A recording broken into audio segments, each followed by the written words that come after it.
que nos sigamos cumpliendo principalmente nuestros objetivos y posteriormente que nos acompañen personas como son nuestros amigos, estas personas que han sido exponentes también, y por supuesto entre ustedes amigos, conocidos, clientes y por supuesto otros aliados, ¿no?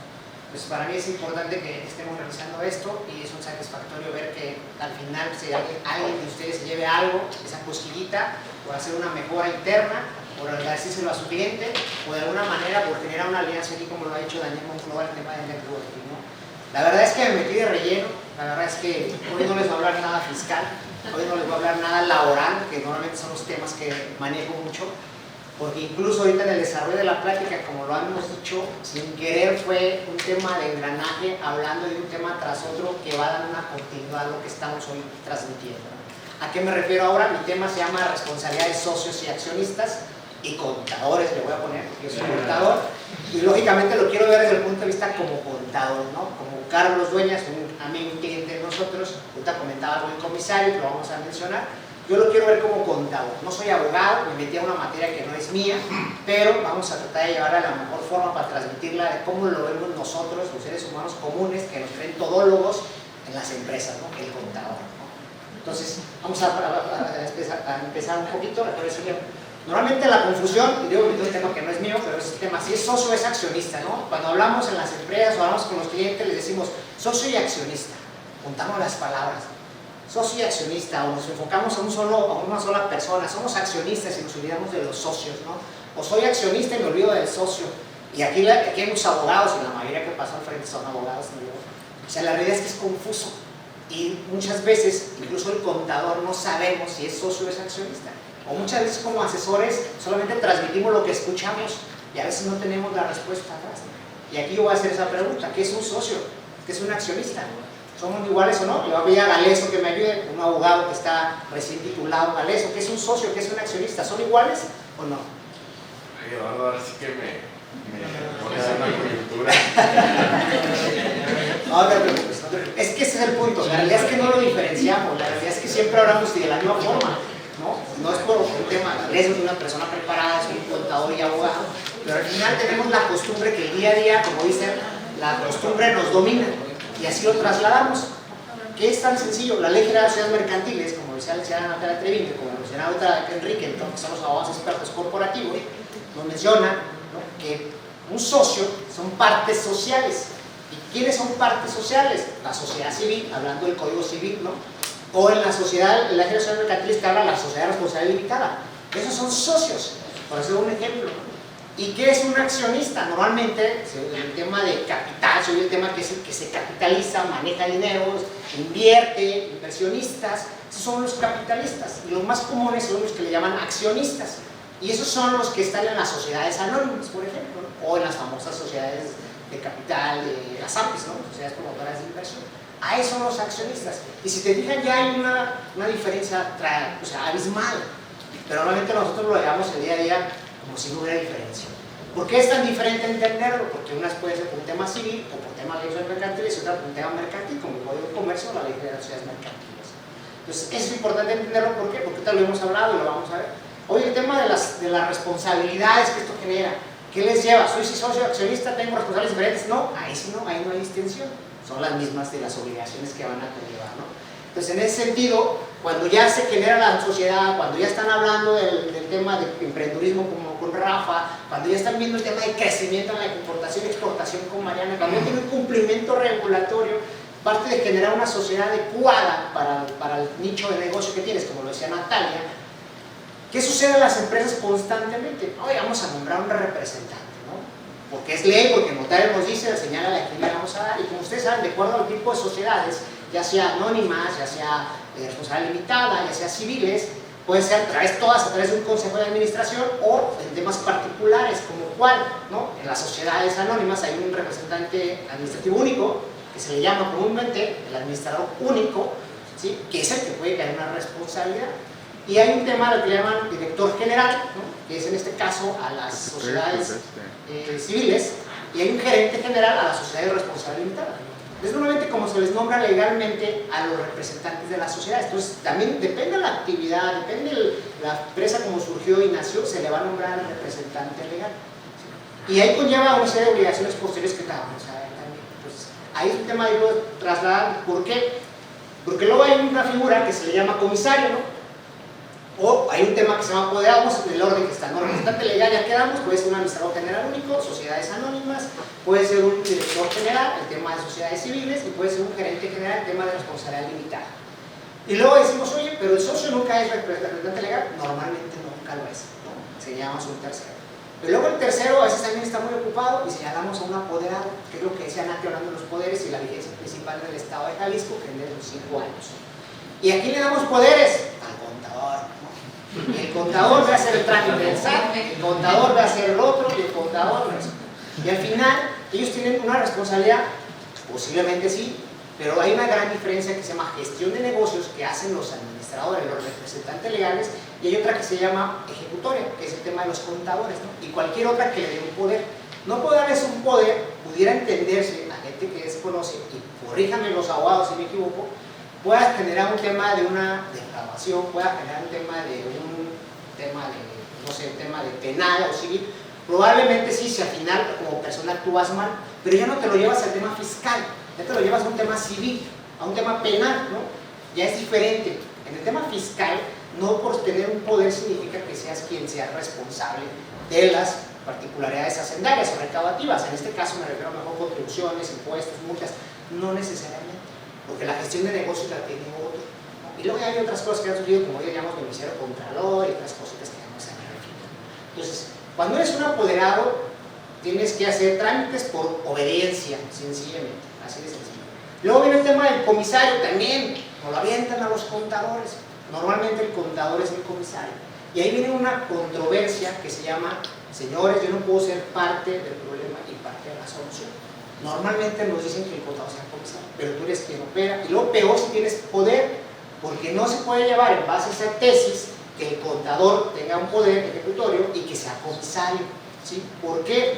Porque entonces contrapone su servicio. ¿Cuál es el servicio del comisario? Vigilar, lo que decíamos ahorita en el caso que Carlos comentaba, y vamos a ver la responsabilidad, es vigilar, supervisar que la empresa esté haciendo su cumplimiento regulatorio, es vigilar que esté haciendo el tema corporativo, todo el tema de llevar los libros correctamente, es supervisar nada más, y es un externo que lo ve desde afuera, y que a lo mejor con la aprobación de resultados y la verificación del cumplimiento hace su chamba, que realmente en la vida actual y en la realidad nadie la hace, ¿no? O sea, somos anotados en un papelito y aparecemos bonitos, pero no ejecutamos, ¿no? Porque hasta ahorita Carlos, Rafa, los contadores que nos metemos a esto y aquí nos estamos, pues nunca hemos visto un reporte de un comisario, ¿no? Nada más, pues firmas un acta, nos firmas esto, porque es parte del derecho corporativo que participen y firmen.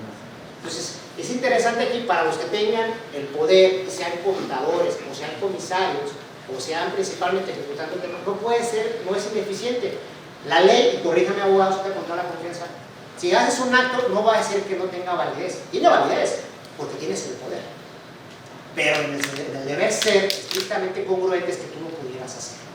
Entonces, hasta ahorita no conozco ningún antecedente, Carlos, que porque lo firmó el comisario, el poder, hizo un trámite del poder, la autoridad diga que no tiene una validez.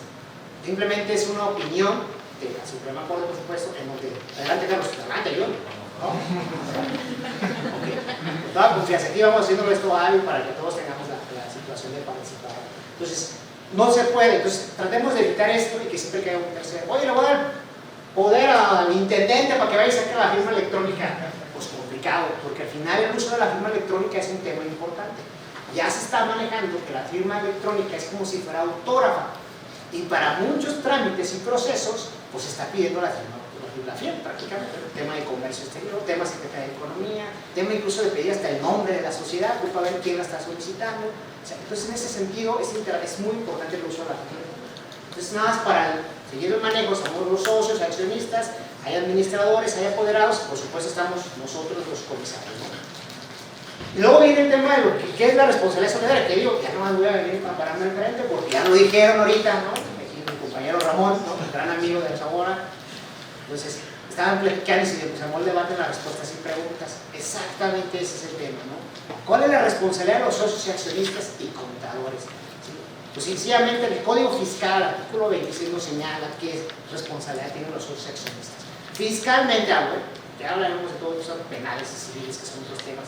Entonces, el Código Fiscal, no acaba de pasar, pero el Código Fiscal lo maneja en el artículo 26. Hay dos fracciones interesantes. La tercera, donde habla la gestión de negocios, de cuál es la responsabilidad de la gestión de negocios, en este caso de lo que decíamos, el representante legal. Representante legal, la tercera, creo que me la comí, no la pusimos, señal que le hicimos nosotros, es el administrador general único, es un gestión de negocios. El gerente general es un gestión de negocios. El director general es un gestión de negocios. La responsabilidad fiscal, de acuerdo al código, recae solamente en estas tres figuras, hablando primero de los administradores. Después, la fracción 10 nos habla de los socios, que también recae la obligación de responsabilidad fiscal. Entonces, ¿qué significa esto? Que si soy apoderado, dentro del marco del código fiscal, estás fuera de la responsabilidad fiscal. Que si la empresa ha dejado de pagar o emitir o hacer alguna situación, estás fuera del marco fiscal en donde se hace un responsable solidario, es decir, que tú tengas que comparecer en nombre de la sociedad, ¿sí? Por las deudas o los créditos fiscales o los impuestos que deban. Entonces, ahí hay una diferencia interesante. Muchas veces cuando nos dan el poder o tiene alguien un poder, la duda es, oye, ¿qué consecuencias tengo? ¿Qué responsabilidad tengo? Hoy, fiscalmente, artículo 26, fracción tercera, dice que solamente son responsables los que tienen gestión de negocios. Y literal y estrictamente ahí menciona administrador general único, gerente general y director general. No habla de apoderados. No habla de apoderados, a menos que el apoderado pues tenga ese cargo también, pero para tener esos cargos de representación general es un tema de protocolario, ante notario, formalizado, en donde tenga que decir que tienen esa función de gestión de negocios. Entonces, es algo para los que son apoderados, váyanse relajando, no tienen esa consecuencia, ¿sí? Pero para los representantes que son, para los que son representantes legales de las sociedades, sí, es un cheque que se le hace un cumplimiento regulatorio. Y lógicamente la 10 habla de los socios y accionistas. Toda la responsabilidad solidaria conlleva hasta el tope de lo que deje de cumplir el ente jurídico. ¿Y quién es el ente jurídico? La persona moral. Hasta ahí. ¿En base a qué? En base a unos supuestos. ¿Cuáles son los supuestos? Bueno, pues que no haga una actualización a su RFC, por mencionar algunos, que no pague los impuestos, que las retenciones que obtuvo, que ahorita mencionaba, no las declara, un cambio de domicilio tan sencillo que no haga aviso. O sea, es una responsabilidad, tema solidario para los administradores y para los socios y accionistas, ¿no? Entonces, por eso la importancia de tener un control de compliance, porque al final, pues qué necesidad, si tú estás confiando en tu gente operativa, que en un momento dado llegue esa infracción, esa multa, ese crédito fiscal, y de repente pueda acudir. Lógicamente, para llegar a este nivel, y Carlos lo sabe muy bien, hay un proceso, ¿no? Ya de plano fuimos omisos, o sea, descuidamos, olvidamos, lo dejamos en el limbo, no atendimos y tuvimos que llegar a este nivel para que entonces el proceso de la autoridad conlleve a llegar hasta el final de una recaudación a través de terceros en base a la responsabilidad solidaria. Pues así de sencillo. Y lo mencionamos en la ley de relaciones mercantiles, otra vez hablando un poquito de los temas solidarios, ¿no? Hablando del comisario, principalmente esa es su función, la de generar inspecciones. No tiene responsabilidad el comisario, ahí con a lo mejor hacemos un choque entre Carlos y yo, pero él mencionó que no había responsabilidad. No hay responsabilidad del comisario, porque él es externo a la sociedad. ¿Sí? Él nada más debe supervisar y hacer el tema de la vigilancia. Entonces no hay un tema penal con el comisario.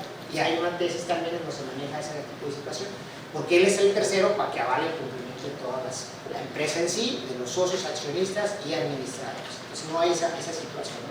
Y nos vamos a ir un poquito más rápido. Al ser socios y accionistas, ¿qué nos conlleva? Tener actualizaciones, tenemos otras responsabilidades, otras situaciones. Lo mencionó Natalia ahorita, pues digo que ya no me voy a reír, ya todo lo dijeron. Ya lo mencionó Natalia. Cuando hay un cambio de socios basado a la responsabilidad legal que tiene el socio, solidaria, artículo 26, basado que también es tu negocio y basado que tienes un patrimonio, quizá como socio y accionista, pues tienes que cuidar esos cambios de socios y accionistas cuando se den. Tienes que hacer las asambleas, tienes que tener el expediente, el checklist del socio, su domicilio, su ID, su identificación, pues, su RFC, su correo electrónico, porque como saben ahorita, y más por la reforma 2022, que es una obligación ya que el mayor de 18 años tenga RFC, y que el socio accionista, por supuesto, debería tener su buzón activado, todo aquel que tenga RFC tiene que tener su buzón, su medio de contacto actualizado. Pues ahí está el tema del buzón tributario, ahí está el tema del uso del teléfono celular, en donde estar ya actualizado. Entonces, cuando vas a hacer un cambio de socios accionistas, no esperes solamente el tema de hacerlo corporativo, ¿no? Sino también debería tener ya todas las actualizaciones ante la RFC para que pueda llevar un control a la sociedad, es parte del compliance, ¿no? Tener su expediente, actualizar los libros, socios accionistas, como decía Natalia, Y por supuesto los avisos, ¿no? Recordemos que los avisos al RFC, el famoso cuando nos volvimos locos, que la autoridad decía, es obligación de todas las empresas presentar el aviso de socios y accionistas, ¿sí? Porque se nos vence el 30 de junio del 2020 y nos volvimos locos todos ahí queriendo presentarlo. Y yo, no sé ustedes, pero yo por el tema de nuestros clientes, de esa fecha para acá, ya nadie ha presentado nada. Y yo no sé, yo imagino que muchos tienen movimientos, ¿no? O capitalizan o hacen situaciones. Y es una obligación, ¿no? Nos obliga el Código Fiscal.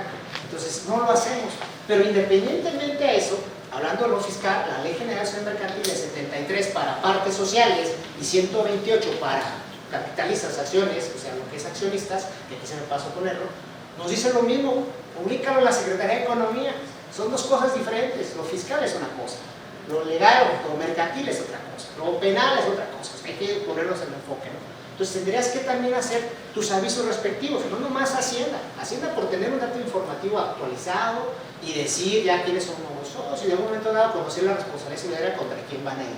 Pero el tema de terceros, el tema mercantiles, temas societarios, es la Ley General de Mercantiles. Tienes que dar el aviso a la Secretaría de Economía también, no nomás al SAT. O no nomás a la Secretaría de Economía, también al SAT. El peor caso en el tema fiscal es que te lleves una multa, ¿no? O que seas de manera esporádica, espontánea el cumplimiento y no suceda nada. Entonces, es interesante que tengamos esto presente de las obligaciones como empresa, pero principalmente que los socios estén conscientes.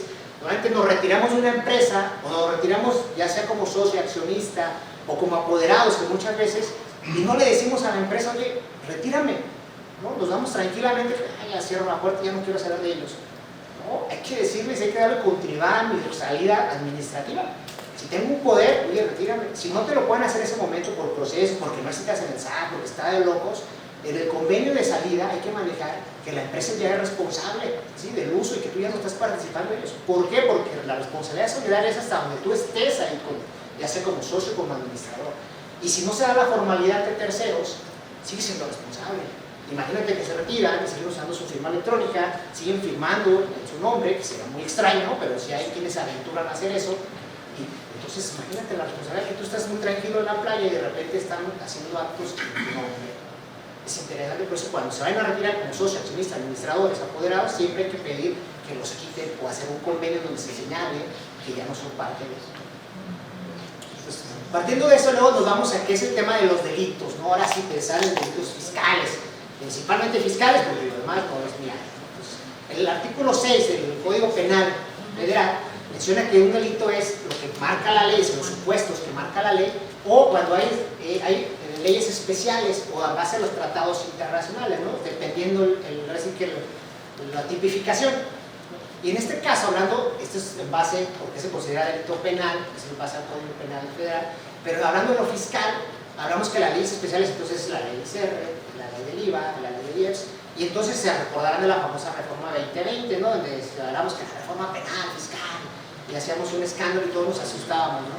Entonces, en base a eso, por eso incursionaron en las leyes, porque si la ley especial, la ley de recaudación, no lo mencionaba, no se podía tipificar como un delito penal. Por eso lo mencionaron, incluso reformaron las leyes fiscales para poderlo incursionar, y entonces en base al Código Penal Federal, entonces se convierte en un delito cierta situación. Entonces ahí estamos hablando ya, y hablar, primero, otra cosa es, tengamos en claro que el tema de los delitos fiscales solamente se llevan a cabo por temas de querella. Es muy difícil, lo digo honestamente. Yo no recuerdo ahorita, Carlos, si no, ayúdame, alguien, hemos oído muchos casos, ¿no? Y es que evasión fiscal, y es que no sé qué, pero ¿cuántos están en la cárcel por un tema de fiscal? No lo estoy incitando, a que hagan. No te lo digo, pero hay, por el pendiente. Exacto. O sea, hay pocos que realmente yo tampoco ubico a nadie porque es muy, de repente las noticias son muy escandalosas, son muy amarillistas sin mencionar, pero si escuchan bien y ponen atención, como decimos, hay que leer o poner atención a lo que dicen, la mayoría es un tema de lavado de dinero y es una situación diferente, defraudación fiscal y lavado de dinero. La mayoría, cuando se habla del tema de evasión fiscal, mencionan la palabra de lavado de dinero. Eso es lo que yo he detectado, porque de manera fiscal pocos he escuchado yo, o tengo ahorita conciencia, de verdad no me acuerdo de nadie que esté en la cárcel por un tema de defraudación fiscal.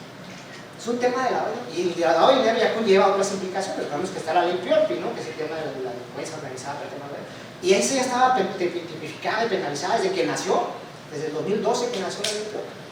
Entonces, el tema fiscal es complicado, porque además ya hay un supuesto en la reforma fiscal, que es el tema de irse hasta 8 millones y medio, que tiene que ser. Entonces, hablando de esto, si la autoridad hacendaria quiere señalarnos como un defraudador fiscal, tiene que hacer una querella, es decir, irnos a denunciar al Ministerio Público y decirle con todos la sustancia de comprobación, condiciones, aquí está la empresa tal, que evadió, que no cumplió, que dejó de pagar, que dejó de hacer esto, con todos los soportes, porque no va a llegar como un chisme, ¿no? Como era la famosa también reforma del chismógrafo, a la infancia, ¿no? Del chismoso fiscal, ¿no?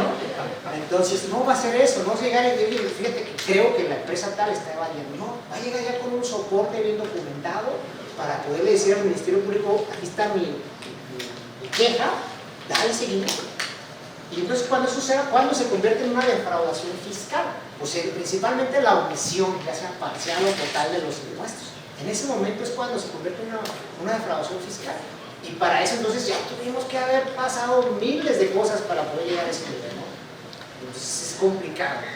¿Y qué es el tema equiparable? Lo mencionaba ahorita Carlos, ¿no? El hacer uso de documentos falsos, hacer o omitir ingresos, hacer deducciones falsas también, o sea, hacer ese tipo es un tema equiparable. Todavía no está el daño al fisco porque no omitiste todo ni parcial, ¿no? O sea, maquillaste los números, por decirlo de una forma. Pero entonces también es el tema, la autoridad debería estar haciendo un seguimiento para poder lograr la querella. Y las conductas relacionadas a REPSE también es un tema fiscal penal. ¿Cuáles son? Pues el cambio de domicilio que mencionábamos, ¿no? El que tu empresa sea un EFO, el que tú tengas EDO, que tengas documentos que hayas deducido en su nombre, ¿sí? El que no hagas los cambios de la actualización de los RFC, o que utilices a terceros, la ley dice literal, incites, o sea que llegues y digas, estimado Daniel, te voy a llevar al SAT, te voy a registrar, tienes fiel, me la regalas la fiel y yo me encargo de ti, ¿no? Que normalmente sucede mucho con el tema de los prestanombres o los terrateros que le dicen la autoridad para el tema de los EFO, ¿no? Las factureras. No pasa, la verdad es que no pasa, pero realmente bajan camiones de la sierra con gente que les da 5,000 pesos y están haciendo fila en el SAT. Entonces, triste. Ese es cuando entonces se convierte en un delito penal. Es cuando entonces ya llega el tema de saber qué responsabilidad tiene. Por eso mencionamos al inicio cuál es la responsabilidad de los socios, cuál es la responsabilidad de los accionistas, cuál es la responsabilidad de los administradores. Y todo esto lo menciono y reitero nuevamente, solamente a través de querella. Y luego la querella tiene un plazo de preclusión o caducidad, que son los 5 años también. Entonces, si la autoridad no actuó en su momento, si la autoridad no hace la querella correspondiente en tiempo y forma, que tiene 5 años, pues también ya, como podemos decir, como Calderón, ¿no? Ya la libramos, lavamos las manos y seguimos haciendo cosas. Entonces, este es el tema fiscal, ¿no? Y sencillo, ¿qué pasa con los contadores? Bueno, pues los contadores, vamos a un alma de Dios, ¿no? Nunca hacemos nada.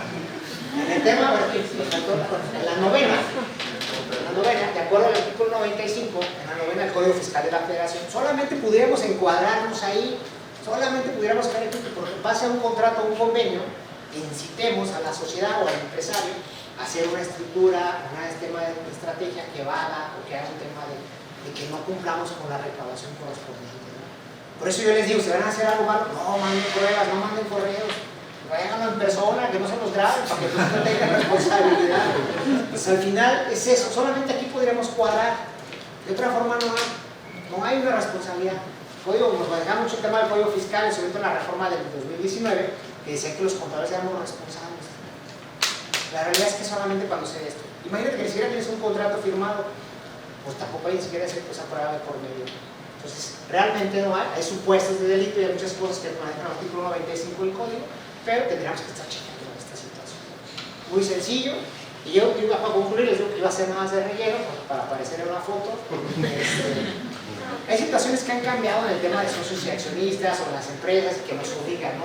Y las personas creen que por hacer algo es un delito, las personas creen que por mover una interpretación de ley es un delito. Y yo recuerdo, y creo que Enrique nos tocó cuando decíamos el webinar de esquemas reportables en su momento, y yo que me dedico a la estrategia, pues nadie quería hacer una estrategia porque decía que el esquema reportable era un delito. No es un delito, son declaraciones informativas que han surgido fiscalmente nada más para que la autoridad tenga, yo lo menciono así, una estadística, un control, y después haga reformas quizá para limitarlas, o haga reformas o de plano nos quite el beneficio, ¿no? Entonces cuando salieron los esquemas reportables en la reforma, nadie quería hacer estrategia. Yo me acuerdo bien el cierre del año porque empezábamos, ¿no? Nadie. Y luego ya viene la aprobación final y los últimos cambios en la resolución y resultó ser, perdón por la expresión, desde mi punto de vista personal, una burla, porque solamente es un abismal de dinero, 100 millones de pesos, y luego es más tema transnacional, ¿no? Entonces ya después llegó todo el mundo a decir, oye, siempre sí, ¿qué hacemos? ¿No? Pero bueno, cosas de la vida, ¿no? Entonces, el hacer una estrategia fiscal no es un delito. ¿Sí? El tema es qué estás haciendo y al final toda la estrategia fiscal tiene que tener un fundamento, un tema soporte, ¿no? Y para eso están las leyes fiscales, especialmente código, ¿no? Que es el que me puede dar la pauta. Y luego nace este último, aquí nos faltaron 2 años, pero esta última reforma del 2022 nace el beneficiario contralor, que al final vuelve a ser el tema. ¿Quién es? O sea, ¿qué quiere identificar la autoridad con estas reformas informativas? ¿Quién es el que se beneficia del flujo? Hablando del flujo de dinero. ¿Quién es el que se beneficia realmente de la empresa? Porque los prestanombres, los CEFOS, están en todos lados. ¿Quién es que se beneficia? Por eso nos pidieron esto. Y lamentablemente este control es abismal. Ya lo hemos hablado también en otro webinar, nos acompañó un notario, ¿no? O sea, es abismal porque ya no te enfocas al socio y al accionista, que es el principal al que tienes que hacer el checklist y el expediente. Te enfocas al tema patrimonial, de cómo es un tema sentimental, es decir, a la esposa, ¿sí? Cómo está manejándose, otros documentos, generar otras situaciones, y tristemente están los actualizados. Aquí nada más la recomendación, bueno, yo lo diría al final, es hacer una estrategia, no es delito. Lleven el control del beneficiario contralor y los socios y accionistas y administradores quienes estén aquí o quienes sean parte de ellos, los que estén conectados, siempre pidan su salida de manera legal para que no tengan ningún riesgo. Esa es toda mi participación. Cortita, pero tenemos que hacer una.